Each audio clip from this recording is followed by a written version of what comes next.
He didn't choose the darkness. The darkness chose him. Tesok was once a quiet, gifted Baduk player. He lived simply, kept to himself, and never sought trouble. But all of that changed the night his older brother made a desperate request. He needed Tesok to take his place in a secret underground Baduk match. The stakes were massive. Win and walk away rich. Lose and disappear. Tesok didn't want to go. He knew something was off, but his brother was persistent. And out of loyalty, Tesok finally gave in. That night, they drove to a remote building far outside the city, where nothing looked familiar and nothing felt safe. The moment Tesok stepped out of the car, his life began to crumble. Inside, the game was brutal. Trick, a strange and jittery driver, was helping his brother cheat, whispering moves through a secret earpiece. But then, disaster struck. Trick suddenly got sick and ran off. The connection broke. The storm outside made it worse. Static crackled in the air.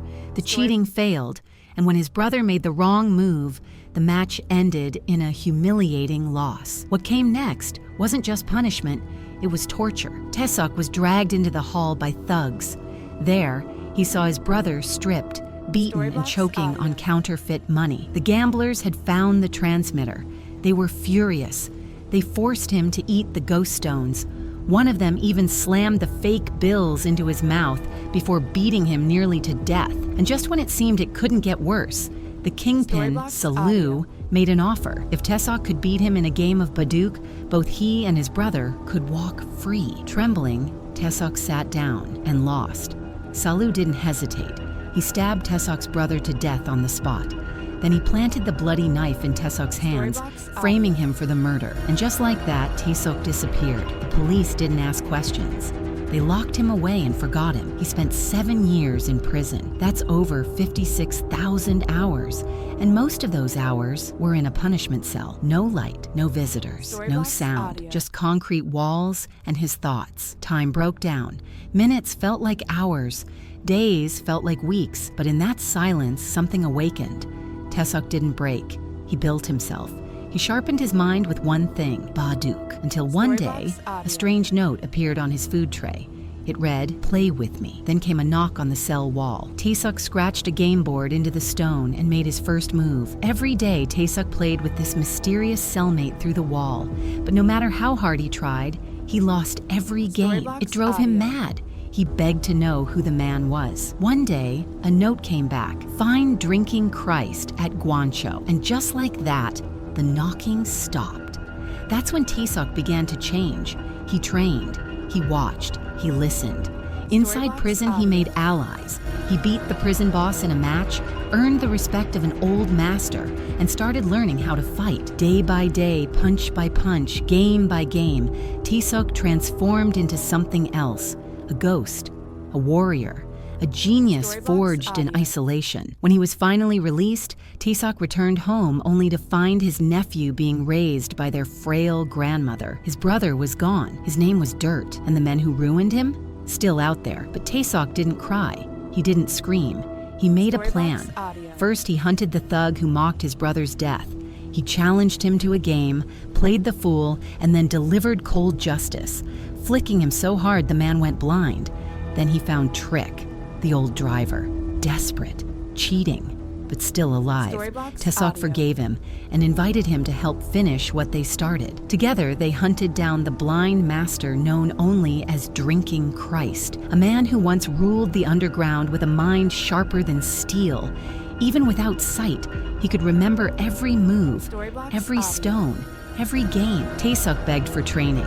He lost again and again, but never gave up. Slowly, the master shaped him.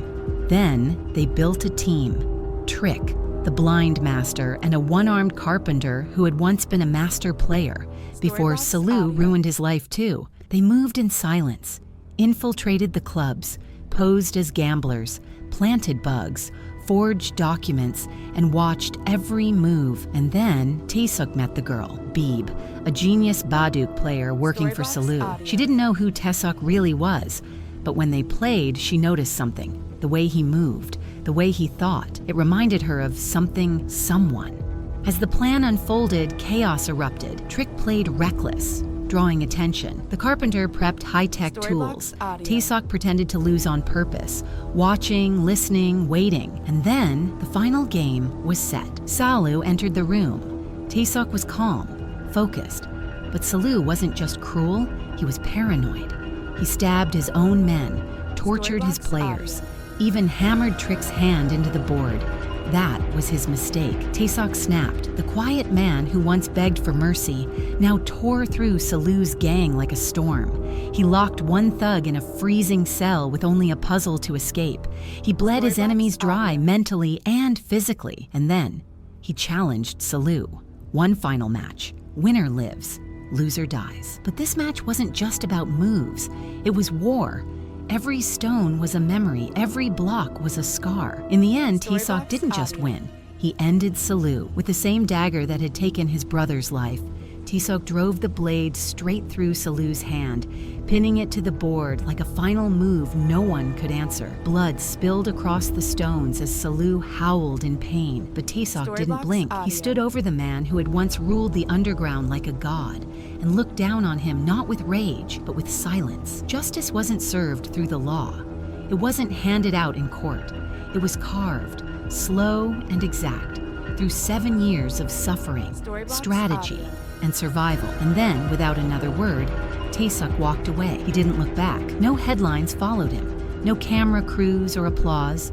Just the sound of footsteps on cold concrete as he returned to a world that had forgotten him. He went to the blind master's daughter and handed her a check stained with the weight of sacrifice. He smiled at his young nephew, giving him a puzzle box, one that hid a game board inside. "Solve it," he said, "then we'll play." And then Tesok disappeared into the night, returning to the place where his story began. He sat at the old stone bench, poured a glass of the blind master's favorite drink, and dropped a single stone onto the board. That one sound, clack, echoed louder than any victory scream ever could. But peace doesn't last long in a world built on blood and betrayal. The legend of Tesok's revenge began to leak like smoke through locked doors. In gambling dens, prison cafeterias, and forgotten alleyways, his name returned. No longer as a prisoner, but as a phantom. Some feared him. Others wanted revenge. A few wanted to learn. Tesok didn't run. He didn't hide. He stayed in the shadows, quietly building something new. In the back room of a closed-down internet cafe, he opened an unofficial Baduk school. But this wasn't for elites. He trained the broken, the lost, orphans, street kids, and ex-cons who had nowhere to go. He didn't teach them to gamble. He taught them to think, to wait, to strike only when it mattered. He shared everything the blind master once whispered through cigarette smoke and quiet moves. The best players don't chase the win. They let the game come to them.